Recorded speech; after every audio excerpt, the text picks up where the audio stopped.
At the heart of every atom lies a quiet contradiction. The nucleus is one of the densest places in the universe, a region where particles packed unimaginably close should repel each other violently. Protons carry positive electric charge. Like charges repel. By all the rules of everyday physics, a nucleus full of protons should tear itself apart in a fraction of a second. And yet, matter is stable. Atoms persist. You exist. This puzzle haunted early 20th century physics. As scientists began to peer into the atom, they expected to find a neat, mechanical explanation. Instead, they found a problem that threatened the very idea of atomic structure. Something inside the nucleus was holding it together. But whatever it was, it could not behave like anything they already knew. The historical context makes the mystery sharper. By the 1910s, the electron had been discovered. The proton had been identified. Charge, mass, and force were becoming organized into a coherent picture. But the nucleus refused to cooperate. Its mass was too large. Its stability was inexplicable. The numbers simply did not add up. The solution, when it finally emerged, did not announce itself loudly. It arrived almost unnoticed, as a particle that seemed defined more by what it lacked than by what it possessed. No charge, no obvious signature, just a subtle presence with enormous consequences. To understand why atoms exist at all, and why the universe has the structure it does, we have to understand why neutrons carry no charge, and why that absence turned out to be one of nature's most important design choices. The fundamental problem was simple to state and brutally difficult to solve. Atomic nuclei contain protons. Protons are positively charged. According to electromagnetism, like charges repel with a force that grows stronger as they get closer. Inside a nucleus, protons are separated by distances far smaller than anything encountered in chemistry or everyday matter. The repulsion should be overwhelming. Early atomic models struggled with this contradiction. Ernest Rutherford's experiments had shown that nearly all of an atom's mass was concentrated in a tiny central nucleus. This discovery alone was shocking, but it raised an immediate question. How could such a nucleus remain intact? Physicists initially hoped the answer might lie in electrons. Perhaps electrons lived inside the nucleus, neutralizing some of the positive charge. This idea seemed plausible at first. Electrons were light, negatively charged, and already known to exist. If you could tuck enough of them into the nucleus, maybe the repulsion problem would ease. But this explanation collapsed under scrutiny. Electrons confined to such a tiny space would have enormous energies, far greater than anything observed. The numbers did not match experimental data. Nuclear spins and magnetic properties also made no sense if electrons were inside the nucleus. The theory bent under the weight of evidence and finally broke. The problem deepened when scientists tried to account for nuclear mass. The mass of a nucleus was roughly equal to the number of protons it contained, but not exactly. Some nuclei were heavier than expected. Others behaved as if they had extra internal components that carried mass without charge. This discrepancy mattered deeply. Physics at the time was striving for unity. The atom was supposed to be the foundation of matter. If its core could not be explained, then the entire structure of physical theory was on shaky ground. More than that, nuclear stability was not an abstract concern. It underpinned chemistry, materials, and eventually energy production. Without stable nuclei, there would be no periodic table, no molecules, no stars burning steadily over billions of years. Reality itself depended on solving this puzzle. Existing ideas failed because they relied too heavily on charge. Physicists were trained to think in terms of electromagnetic forces, because those forces dominate everyday experience. Gravity was too weak.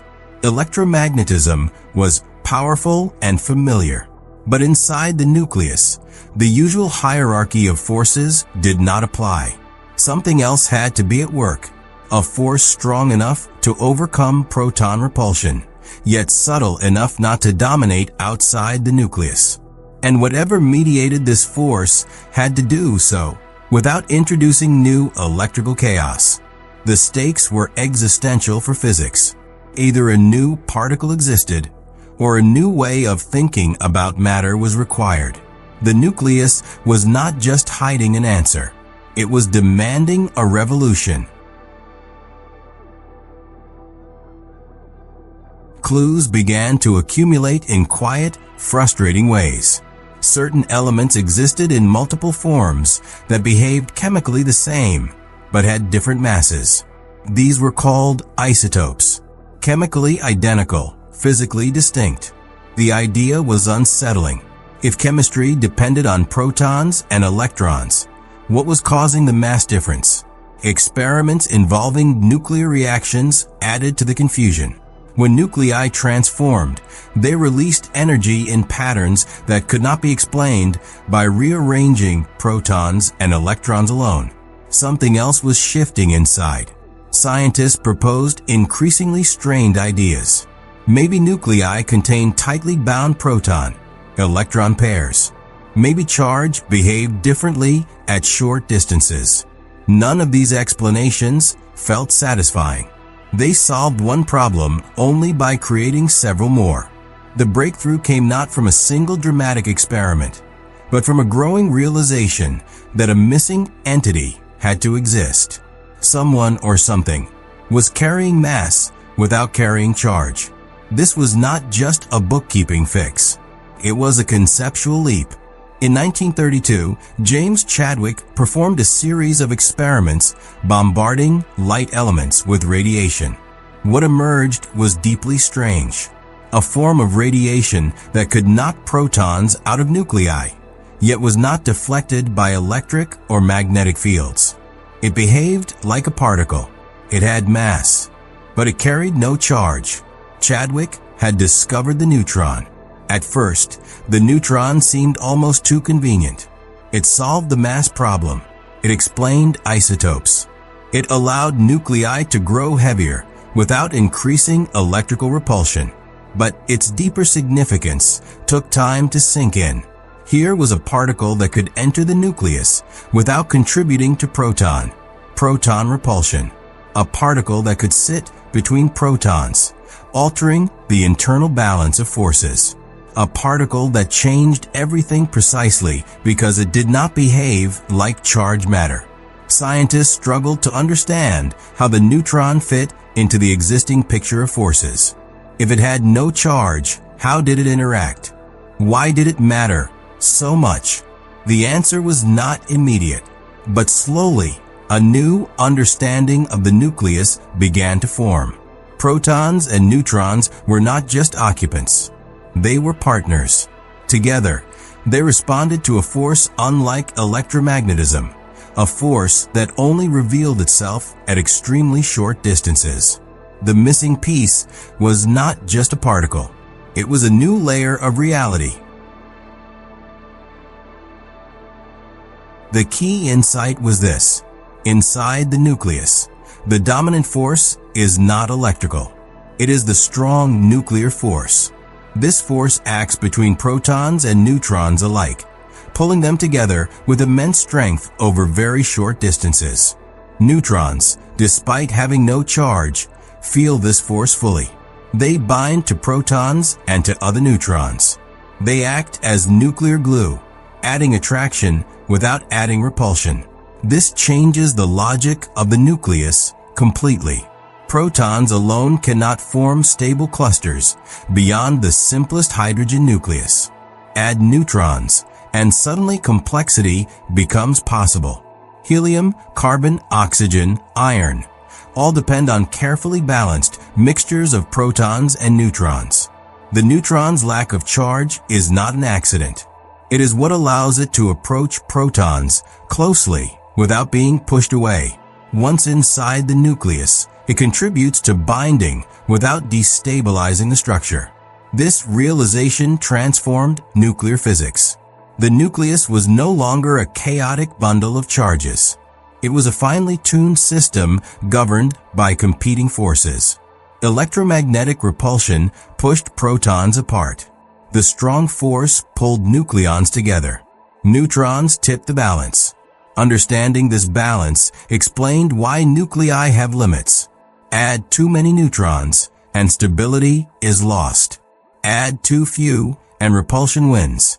The chart of nuclides, with its narrow band of stable isotopes, emerged naturally from this interplay. The discovery reshaped how scientists understood matter at its deepest level. Stability was not guaranteed. It was negotiated particle by particle, force by force. The neutron, once invisible and overlooked, became central, not because of what it does loudly, but because of what it quietly permits. Now consider the specific detail at the heart of all this. The neutron carries no electric charge. Imagine for a moment that it did. If neutrons were even slightly charged, nuclear physics would unravel. A positive charge would increase repulsion inside the nucleus, making heavy elements nearly impossible. A negative charge would attract protons too strongly, collapsing nuclei into denser, unstable states. Chemical diversity would vanish. Stars would struggle to fuse elements beyond hydrogen. The periodic table would shrink dramatically. Life, which depends on carbon and heavier elements, would never emerge. Even a tiny charge would matter. At nuclear scales, forces are unforgiving. Small imbalances amplify quickly. The neutrality of the neutron is not a trivial feature. It is a precise condition that allows matter to exist in varied, stable forms. This neutrality also allows neutrons to move through matter in ways charged particles cannot. They can penetrate nuclei, initiate reactions, and reshape elements without being deflected by electron clouds. This property underlies both stellar nucleosynthesis and human-built nuclear reactors. The universe is balanced on details like this. Change one property, and entire layers of reality collapse. The neutron's lack of charge is not just convenient, it is essential. This quiet detail scales into enormous consequences. In stars, neutrons enable the slow and rapid processes that build heavy elements. Gold, uranium, iodine. All owe their existence to neutron behavior deep inside stellar furnaces and explosive supernovae. On Earth, neutron interactions power nuclear energy and shape medical technologies. Imaging, cancer treatment, and materials science all rely on neutrons' unique ability to probe matter. In biology, the elements forged through neutron-mediated processes become part of cells, enzymes, and DNA. Life's chemistry traces back to nuclear balances set billions of years ago. The neutron's neutrality allows it to act as a cosmic architect. It shapes nuclei, determines elemental abundance, and indirectly influences everything from planetary composition to the chemistry of consciousness. A small absence becomes a foundation. If you enjoy exploring how subtle details shape the universe, consider continuing the journey. There is always more hidden structure waiting to be uncovered. We began with a mystery, a nucleus that should fly apart yet does not. A contradiction at the heart of matter. The answer was not louder forces or exotic energies, but a quiet particle defined by neutrality. The neutron carries no charge, and because of that, atoms exist. Elements form. Stars burn steadily instead of violently. Complexity becomes possible. Sometimes the universe is held together not by what is present, but by what is carefully left out. And in that absence, reality finds room to unfold.